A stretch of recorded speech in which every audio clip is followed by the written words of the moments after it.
Salam uşaqlar, hər vaxtınız xeyir olsun. Bugün həndəsənin əsas anlayışları mövzusuna baxırıq. Dərslərimə qeydiyyat üçün nömrə ilə əlaqə saxlaya bilərsiniz. Keçək dərsimizə. Deməli uşaqlar, həndəsənin əsas anlayışlarını yaxşı bilmək üçün düsturları, qaydaları başa düşərək öyrənmək lazımdır. Qaydanı başa düşərək öyrənsəz, qorxusu yoxdur. Yaxşı, indi keçək, görək başa sala bilirikmi, siz də başa düşəsiniz. Baxaq. İlkin anlayışlarımız metrik münasibətləri olsun. Düz xəttdir, parçadır, şuadır. Bunlar nədir? Gəlin bir dənə düz xəttimizi çəkək. Baxın, bu bizim olsun düz xəttimiz. A düz xətti fərqi yoxdur. Belə olsun, belə olsun, belə olsun. Fərqi yoxdur. Yəni yekun nəticədə bunların hər biri düz xəttdir. İndi biz düz çəkək. Bu olsun A düz xəttimiz. Düzdür? İndi əgər ki bu düz xəttdir, bu adlandı düz xətt. Düzdür. İndi gəlin bunun başına oynatacaq.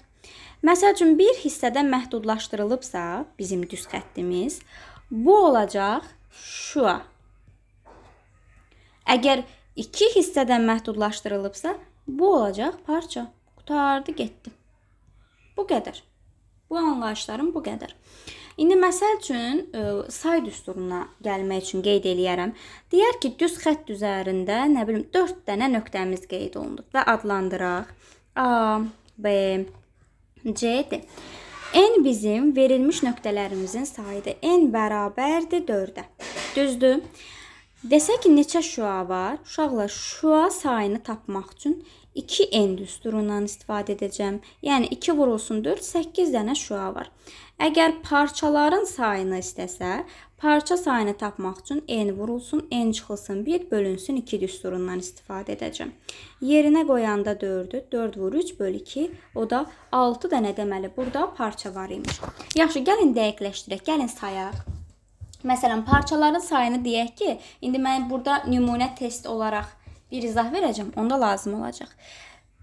Tapılanda necə tapılır bunlar? Gəlin yazaq.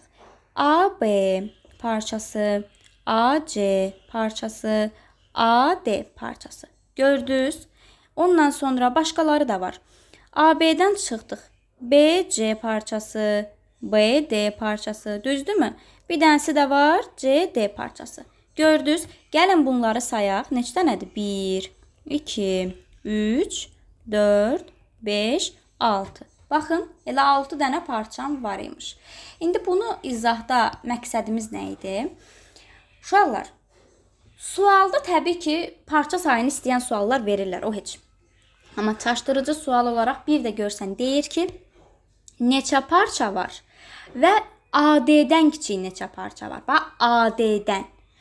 Artıq maksimaldan kiçik istəyirsə, biz sayanda baxın, AD-ni də burada qeyd eləmişik. 3-cü xəttimə baxın, görürsünüz AD parçası. Onda həmin mən bu düsturumdan bir rəqəmini çıxacam. Yəni, çıx 1 yazacam. AD-dən kiçik istəmirsən, çıx 1. Всё. Bir dənəsini oradan çıxacam. Yəni, birbaşa parça sayını tapıb da 1 çıxa bilərsiniz. Yəni, 6-dan çıx 1-i 5. Yaxud elə düsturda da düsturu yazıb 1-i oradan çıxa bilərsiniz. Fərqi yoxdur. Aydın oldu uşaqlar. Metrik münasibətlər bu qədər. Gəlin gedək bucaqlara. Bucaq nədir? Uşaqlar, bildiyimiz bucaqları gəlin yazaq. İti bucaq, kör bucaq, düz bucaq, açıq bucaq və tam bucaq. Aha. Qeyd edək. Ümumiyyətlə, gəlin birinci düz bucağın tərifini verək ki, düz bucağı qeyd eləyək ki, sonra iti ilə körü ona uyğun deyək. Uşaqlar, baxın, bu mənim düz bucağımdır. 90 dərəcə. Yəni, həmin bu işarəmiz 90 dərəcə deməkdir. Yadınızda qalsın. Əgər ki, müəyyən bir alif olsun, əgər ki, mənim müəyyən bir bucağım burada, baxın, 90 dərəcədən kiçik də alınıbsa, baxın, bu hissəm 90-dan kiçikdir də, düzdür? Çünki qırmızı xəttə qədər 90-dır. 90 dərəcədən kiçik bir bucaq yaranıbsa burada, onda bu olacaq iti bucaq. 0-la 90 dərəcə arasındadır. Yəni, belə də ola bilər. Axır əvvəl 90 dərəcədən kiçik olmalıdır. Yəni, bu da ola bilər. Fərqi yoxdur. Bu olur 90-dan kiçik. Amma biri də var ki, 90 dərəcədən böyük. Məsəl üçün, baxın, bu hissəm. Baxın, 90-dan böyükdür. Görürsünüz, qırmızı xətti keçib. Bu hissəm də ola bilər. 90-dan böyükdür. Görürsünüz, buradan belə də gələ bilər. Ha, bu da onda bir beta olsa, buradan bura bir beta desəm, onda deməli 90 dərəcədən böyük, 180 dərəcədən kiçik olan bucaqlar nədir? Kör bucaq. Deməli 0-90 oldu iti bucaq, 90-180 oldu kör bucaq. Yaxşı, açıq bucaq nədir? Uşaqlar, açıq bucaq düz xəttin əmələ gətirdiyi bucaqdır. Yəni baxın, burada bir bucaq yaranır, alfa bucağı. Bu da olsun, eyni deyək də alfa. Şəkillərdə bilin ki, hansıdır? 180 dərəcə, düzdür.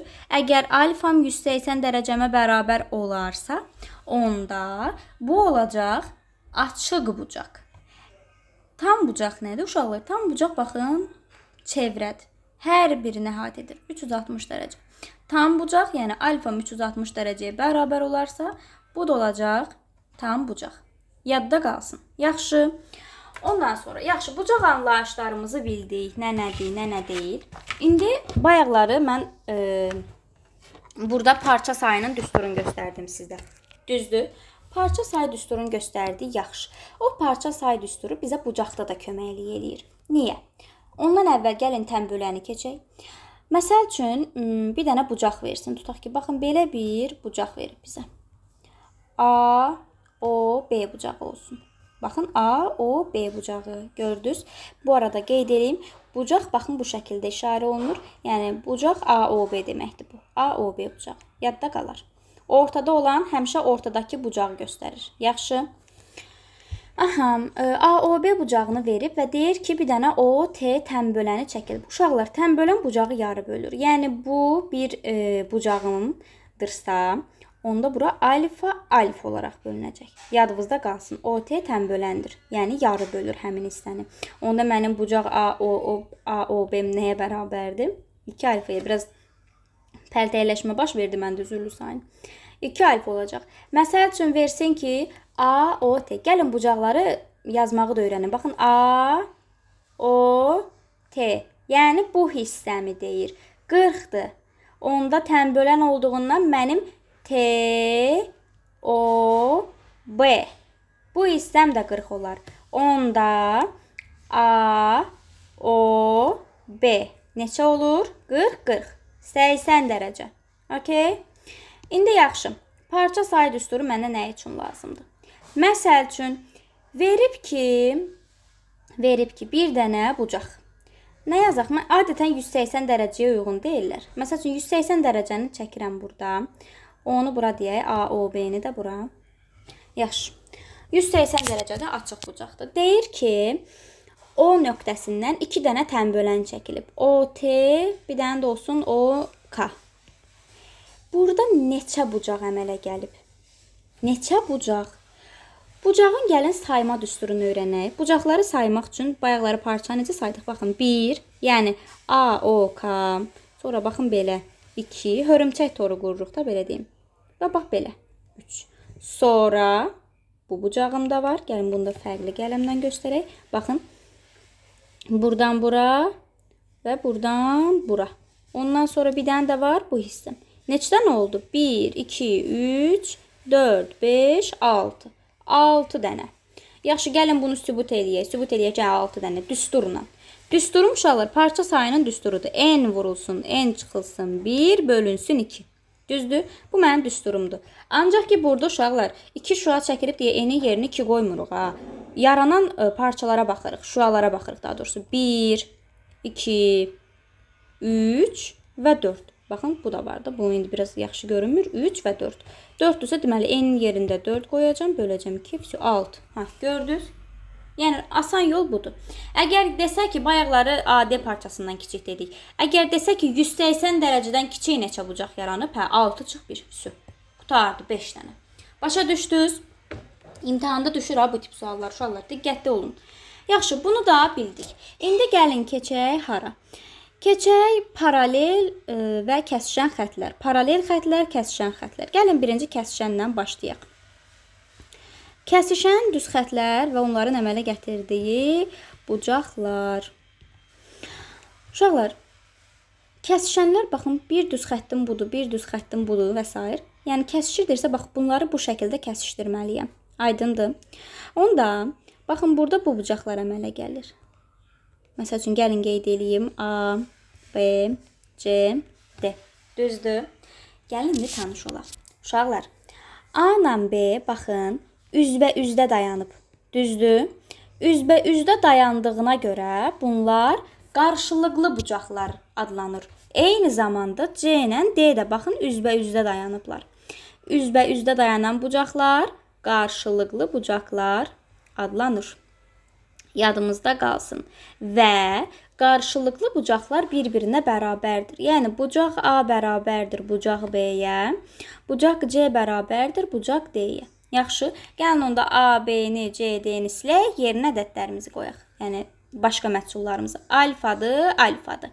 Düzdür, bərabərdir dedik. Bettadır, onda burada bettadır. Üzbə-üzdülər çünki qarşılıqlıdırlar. Biri də var yanaşı bucaqlar. Yanaşı nədir? Qonşu. Qonşu bucaqlar isə baxın bunlardır. Bax bunlar. Qonşudular. Baxın qonşudular. Qonşudular, qonşudular.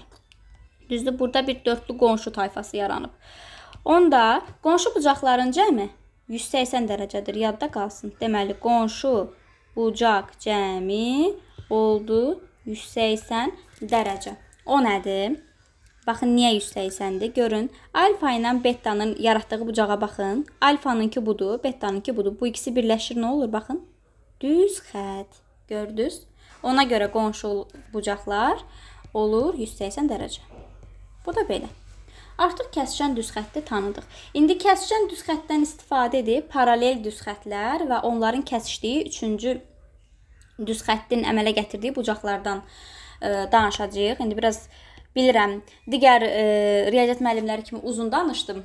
İki paralel düz xəttin əmələ gətirdiyi, kəsişən düz xəttlə əmələ gətirdiyi bucaqlar. Yəni nə deməkdir? Bu loru dilə gedək. Paralel düz xəttlərin baxın uşaqlar heç vaxt qovuşmayan düz xəttlərdir. Riyaziyyatın qara üzü. Heç vaxt qovuşmayan düz xəttlərim paralel düz xəttlərdir. Ömür boyu paraleldirlər, heç vaxt da kəsişmirlər. Bir misal deyərdim, amma neysə demirəm. Siz başa düşdünüz. Üçüncü düz xəttlə kəsişməsi, bu artıq qədər qismət məsələsidir. Baxın, budur. Üçüncü düz xəttlə kəsişməsi də bu oldu. Artıq danışa bilərik burada nədən? Bucaqlardan. Ümumiyyətlə, baxın, bu hissədə yaranan bucaq bayaqları mənim qeyd elədiyim bucağa oxşamır. Baxın, bu hissəyə oxşamır, oxşuyur, düzdür? Onda neyniyərik? Gözləyim, mən onu yox eləyim oradan. Eləyə bilmədim. Gözləyim, bir dənə burada qeyd edim. Paralel düz xətləri bildik. Üçüncü düz xəttimizi çəkdik. Aha. İndi danışırıq burada nədən? Bax, uşaqlar, məsəl üçün, gəlin bunları kitabda olduğu kimi də adlandırım. A, B və onlarla kəsişən C düz xətti. Məsəl üçün, burada bir alfa bucağı qeyd eləsin. Amma gəlin bunlarla ilk öncə tanış olaq. Yəni, A, B, C deyək, sonra öz bildiyimiz kimi yazarıq. Yazıram A, B, C, D. Ondan sonra bura olsun, nə olsun?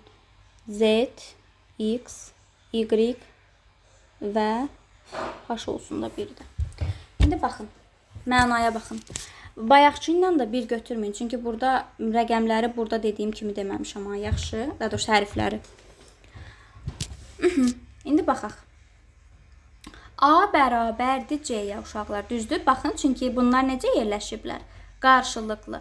A bərabərdir C-yə, B bərabərdir D-yə. Bunu bildik. Yaxşı, bunu bayaqçı mövzuda öyrəndik. Onda gəlin nədən danışaq?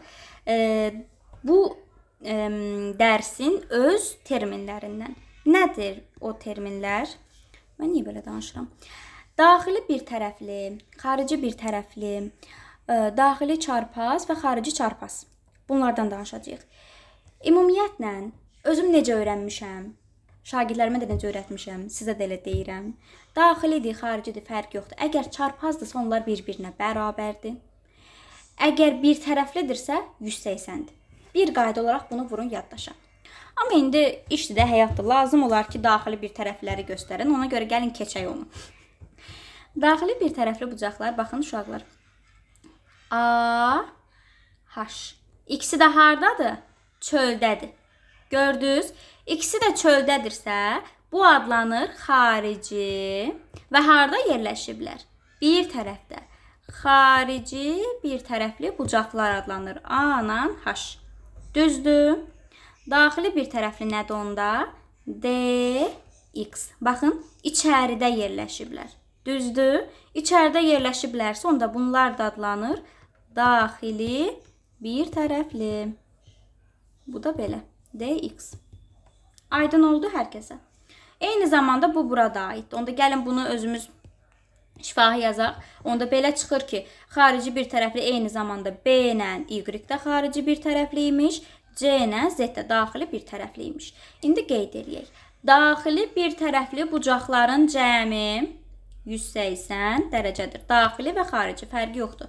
Bu bucaqların cəmi 180 dərəcədir. Yəni B üstəgəl Y bərabərdir A üstəgəl H-a, o bərabərdir D üstəgəl X-a, o bərabərdir C üstəgəl Z-ə. Yəni hər birinin cəmi yekunda 180 dərəcədir. İndi gəlin xarici çarpazlara baxaq. Onlar da yəni bunu bildiksə onu demək olar ki bildik. Onlar nədir uşaqlar?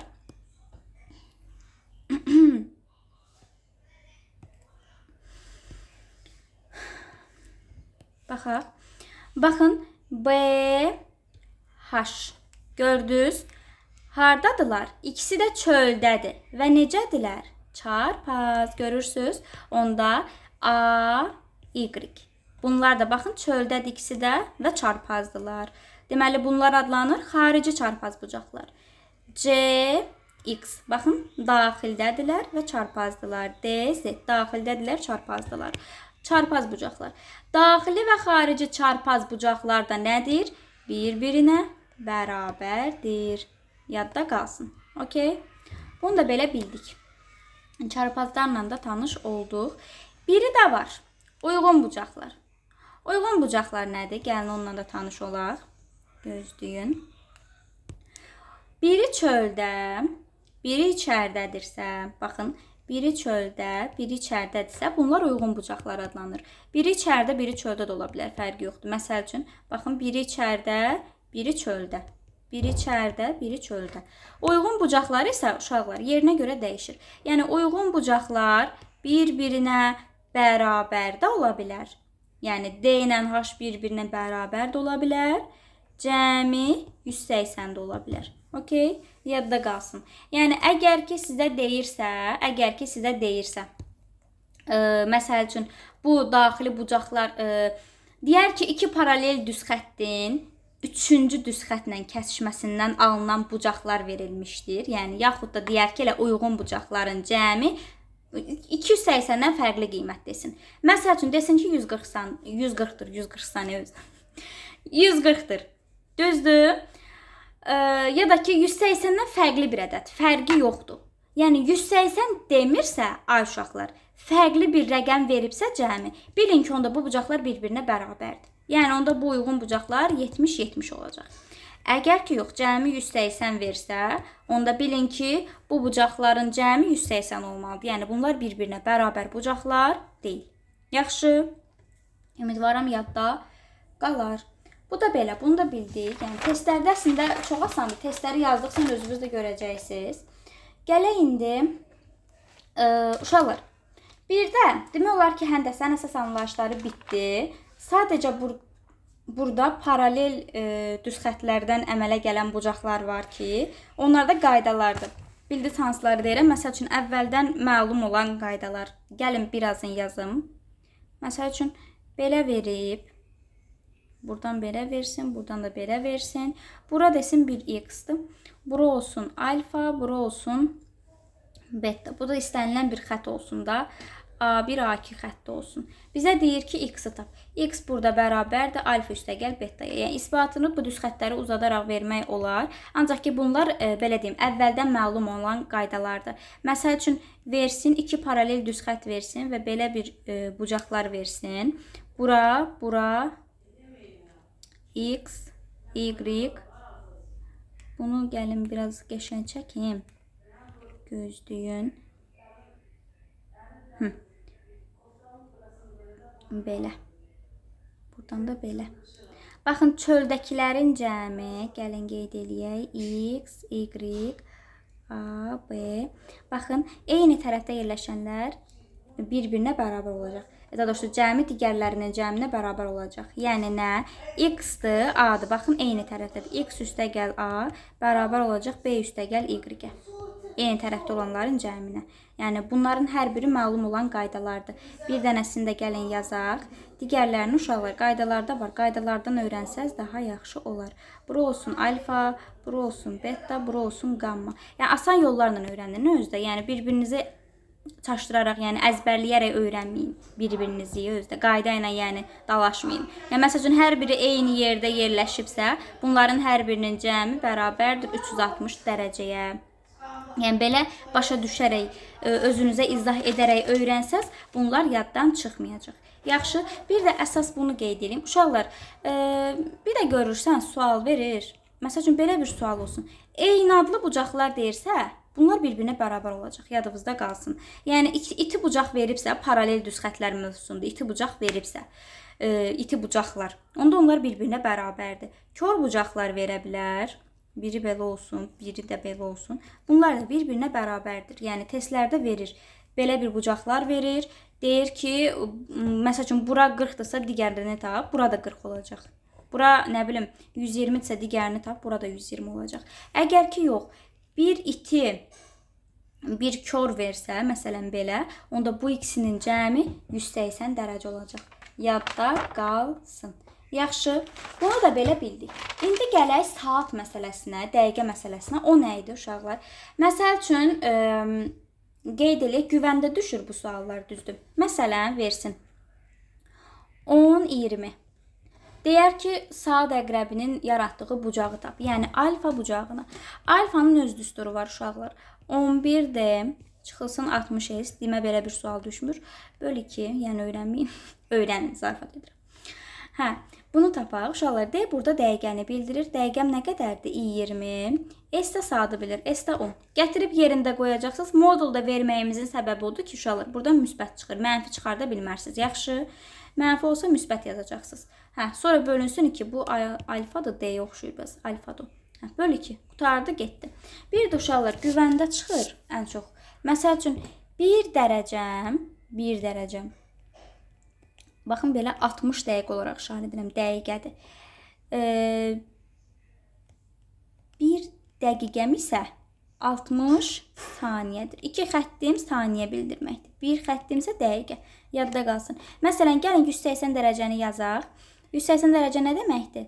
Bir dənəsini silərəm. 1 dərəcəni silərəm. Yazaram, saata çevirmək istəyirəm. Elə bil ki, saatla uyğunlaşdırmaq istəyirəm. 179 dərəcə, artıq 1 dərəcəmin yerində nə yazaram? 60 dəqiqə. Ondan sonra 60 dəqiqəmi də saniyə çevirmək istəsəm nə edərəm? 179 dərəcə qalır yerində. 60 dəqiqənin bir dənəsini götürürəm. 59 dəqiqə və olacaq 1 nə?